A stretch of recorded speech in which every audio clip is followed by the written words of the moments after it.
Fis-sħarriġ tal-opinjoni pubblika fost iċ-ċittadini tal-pajjiżi membri tagħha l-Unjoni Ewropea staqsithom biex identifikaw dawk li huma l-ikbar problemi li qed iħabbtu wiċċhom magħhom huma b'mod personali u l-pajjiż li fih qed jgħixu jispikkaw fl-opinjoni tal-Maltin u l-għawċin l-għoli tal-ħajja u s-sitwazzjoni ekonomika għal dawk li huma l-ikbar problemi li huma personali jemmnu qed iħabbtu wiċċhom magħhom il-Maltin u l-għawċin identifikaw erba' prinċipali.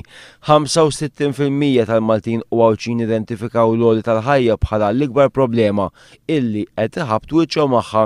Dan huwa 20% iktar mill-medja fl-Unjoni Ewropea u fl-istess ħin huma biss il-Litwani illi f'numru ikbar mill-Maltin u l-għawċin jaraw l-għoli tal-ħajja bħala l-ikbar problema tagħhom.